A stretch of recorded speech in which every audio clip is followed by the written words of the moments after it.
The word filibuster is cropping up a bunch in political circles these days. A growing number of Democrats see the Senate filibuster as a barrier to accomplishing their legislative goals. Even President Joe Biden, who has resisted calls to end the filibuster, recently suggested he would support it if Republicans blocked his agenda. Meanwhile, Minority Leader Mitch McConnell says ending the filibuster would bring, quote, nuclear winter onto the Senate floor.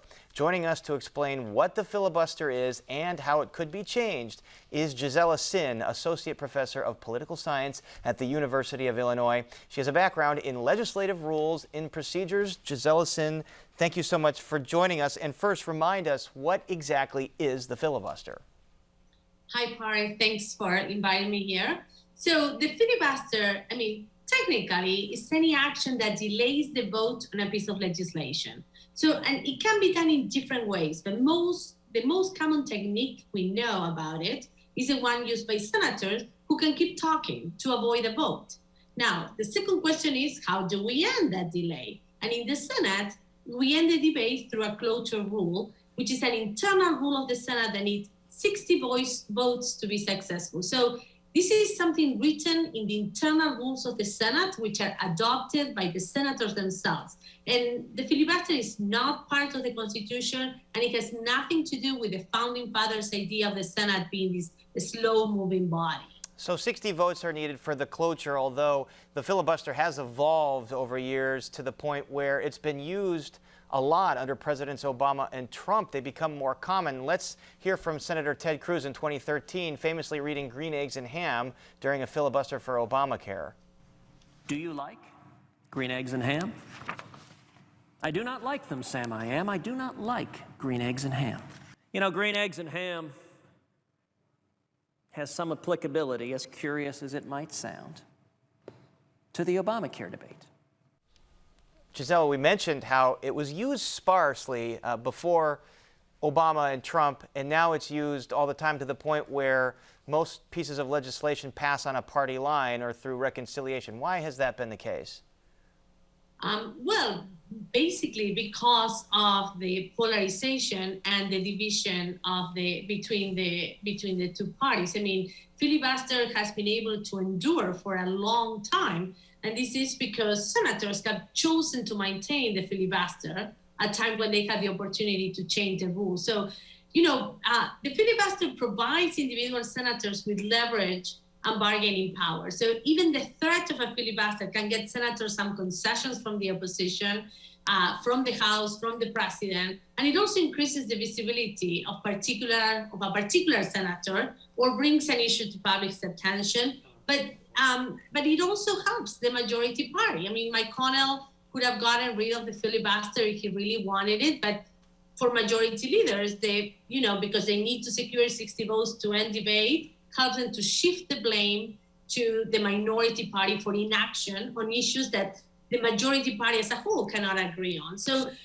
these senators, especially those in the middle, may be concerned sometimes about the future, and sometimes that's why they don't want to change the filibuster. So there's a political benefit for both the majority and the minority to have the filibuster. As you mentioned, the majority can blame the minority for something not getting done. Fans of Frank Capra and Mr. Smith Goes to Washington, Jimmy Stewart, know the filibuster well because that's the famous scene in that movie where he's talking. And initially, senators had to stay there and talk to keep the filibuster going. Why did that go away?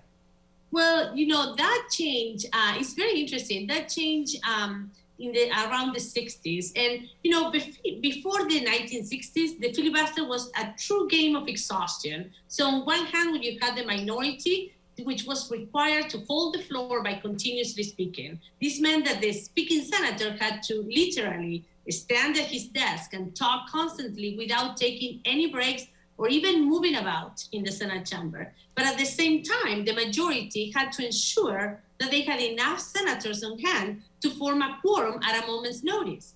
So if the majority could not form a quorum, then the session would come to a halt and the Senate would adjourn. And the consequence of an adjournment is that the minority would take a break and reinitiate the filibuster in the next legislative day. So it was a test of wills for both sides. Exactly. So whoever could last longer won the game. And this was onerous and costly for both sides. And in reality, the senators not only, were unable to engage in other Senate business, but they also, were preventing from campaigning, from fundraising, and their workload was increasing. Their work week had shortened from Tuesday to Thursday. They wanted to go back to their district, and having a filibuster was not convenient for any of them. So it was the cost. So they both decided to just kind of have this ceremonial filibuster where you just have to notify the parliamentarian and you don't have to stay there and talk. So Biden has expressed openness to reaffirming the talking filibuster. What would that look like in the Senate going forward? I'm not. So one way in which this talking filibuster could happen is by requiring the minority, for instance, to be there, 41 members of the minority to be there instead of just the whole majority, just to keep the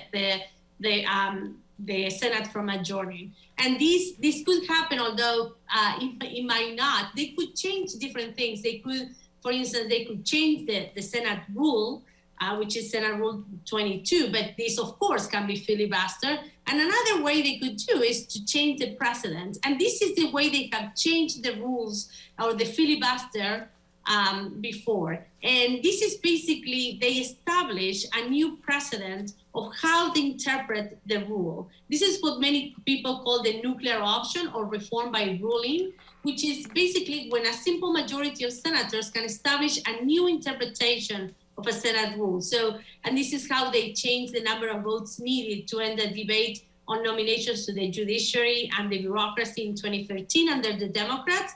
And then in 2017, the Republicans changed the interpretation of the rules regarding Supreme Court justices. So the filibuster went away for the confirmation of judges in 2013, then Supreme Court justices 2017. And there's been talk about perhaps for a voting rights bill, you get rid of the filibuster or so on and so forth. Fascinating topic. Gisela Sin, thank you very much. Thank you.